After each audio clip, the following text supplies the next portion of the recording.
പ്രിയപ്പെട്ട ജനങ്ങളെ, ഞങ്ങൾക്ക് പറയാനുള്ളത് ഇവിടുത്തെ അധികാരവർഗത്തോടാണ്. കാരണം നമ്മളൊക്കെ ഇട്ട മാസ്ക് കണ്ടങ്ങൾ എല്ലാവരും മുഖത്തുണ്ടായി മാസ്ക്. ഈ മാസ്ക് നമ്മൾ എന്നാണ് കണ്ടത്? കഴിഞ്ഞ 2 വർഷം മുമ്പ് കോവിഡ് എന്ന മഹാമാരി ഈ ലോകത്തെ കീഴടക്കിയപ്പോ ഈ ജനങ്ങൾ മുഴുവനും മാസ്ക് ഇടാതെ പുറത്തിറങ്ങിയിട്ടില്ല. എന്നാൽ വീട്ടിൽ അടച്ചുകൂടിയിരുന്ന ഒരു കാലം ഉണ്ടായിരുന്നു നമുക്ക്. അതിനെ അനുസ്മരിപ്പിക്കുന്ന അല്ലെങ്കിൽ അതിലും ഭീകരമായ ഒരു അവസ്ഥയിലാണ് ഇന്ന് ഫ്രഷ് കട്ട് മാലിന്യ പ്ലാന്റിന്റെ മുമ്പിൽ ഞങ്ങൾ ഈ സമരം തുടങ്ങിയിട്ടുള്ളത്. ഈ 5 വർഷമായിട്ട് ഈ ജനത ഇത്രയും ഗതികേട് അനുഭവിച്ച് ഇന്ന് ഈ ഫ്രഷ് കട്ടിന്റെ അടുത്ത് ഇത്രയും ദുർഗന്ധം പേര് ഞങ്ങൾ നിൽക്കണമെങ്കിൽ ഞങ്ങൾ ഗതികെട്ട അവസ്ഥ എന്തായിരിക്കും? ഈ നിൽക്കുന്നതൊക്കെ ഒരു ഏകദേശം 70 വയസ്സ് 80 വയസ്സ്, ഈ മക്കൈക്കൊക്കെ എത്ര വയസ്സുണ്ട്? 68-70 വയസ്സുള്ള രോഗിയാണ് ഇയാള്. അതുപോലത്തെ ഒരുപാട് ആളുകളുണ്ട് ഇവിടെ, ശ്വാസമുട്ടിന്റെ രോഗികള്. അവരൊക്കെ ഈ ഫ്രഷ് കട്ടിന്റെ ഈ വേസ്റ്റിന്റെ മണോ സഹിച്ച് കഴിഞ്ഞ് ഇവിടെ നിൽക്കണമെങ്കിൽ ഞങ്ങളെ നാടിന്റെ ശുദ്ധവായും ശുദ്ധജലവും തിരിച്ചു കിട്ടാനുള്ള ഒരു സമരത്തിന്റെ ഭാഗമായിട്ടാണ്. അതുകൊണ്ട് തന്നെ ഇവന്മാർക്കൊരു താക്കീത് എന്ന നിലയിൽ ഞങ്ങൾ ഈ ഫ്രഷ് കട്ടിന്റെ കമ്പനിയുടെ മുമ്പിൽ ഇതുപോലൊരു സമരപ്പന്തൽ ഒരുക്കിയിട്ടുണ്ടെങ്കിൽ നാളെ ഈ കമ്പനി ഇവിടുന്ന് അടിച്ചു പൂട്ടിച്ചിട്ട് ഇവന്മാരെ തുരത്തി ഓടിച്ചിട്ട് ഞങ്ങൾ ഈ സമരം അവസാനിപ്പിക്കുള്ളൂ എന്ന് പറഞ്ഞുകൊണ്ട് ഇന്ന് ഞങ്ങളുടെ ചെയർമാൻ ഇവിടെ എത്തിയിട്ടുണ്ട്. ചെയർമാനെ ക്ഷണിക്കുകയാണ്.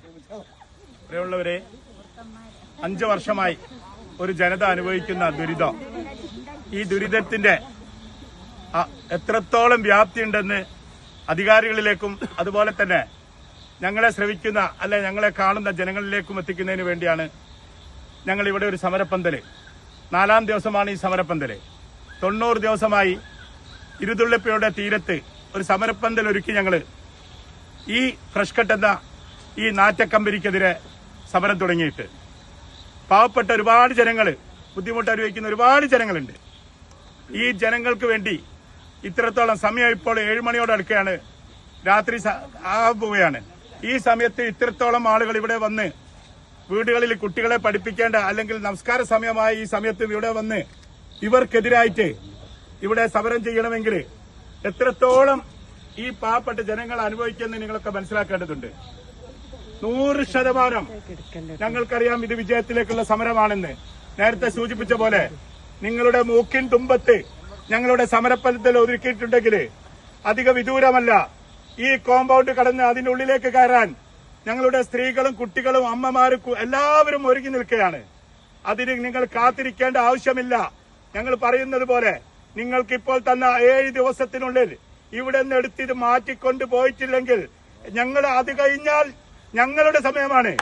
ആ സമയത്ത് ഞങ്ങൾ വേണ്ട രീതിയിൽ കൈകാര്യം ചെയ്യാൻ ഞങ്ങൾക്കറിയാമെന്ന് ഞങ്ങൾ ഉറക്കെ പ്രഖ്യാപിക്കുകയാണ്.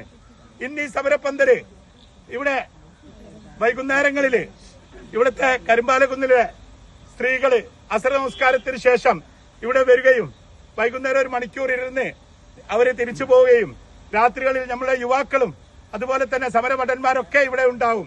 ഇനി നിങ്ങളുടെ ഓരോ ചലനങ്ങളും ശ്രദ്ധിക്കാനും ഓരോ ചലനങ്ങൾ ഞങ്ങൾ പറയുന്നതിനനുസരിച്ചല്ലാതെ നിങ്ങൾക്ക് നീങ്ങാൻ കഴിയില്ലെന്ന് തെളിയിക്കുന്ന രീതിയിൽ ഞങ്ങൾ അത്രത്തോളം ഞങ്ങൾ വളർന്നിട്ടുണ്ടെന്ന് നിങ്ങൾ മനസ്സിലാക്കിയാൽ നന്ദി. ഏതായാലും ഈ സമരപ്പന്തൽ ഇവിടെ ഉദ്ഘാടനം ചെയ്തതായി പ്രഖ്യാപിച്ചുകൊണ്ട് ഞാൻ നിർത്തുന്നു. ജയ് ഹിന്ദ്.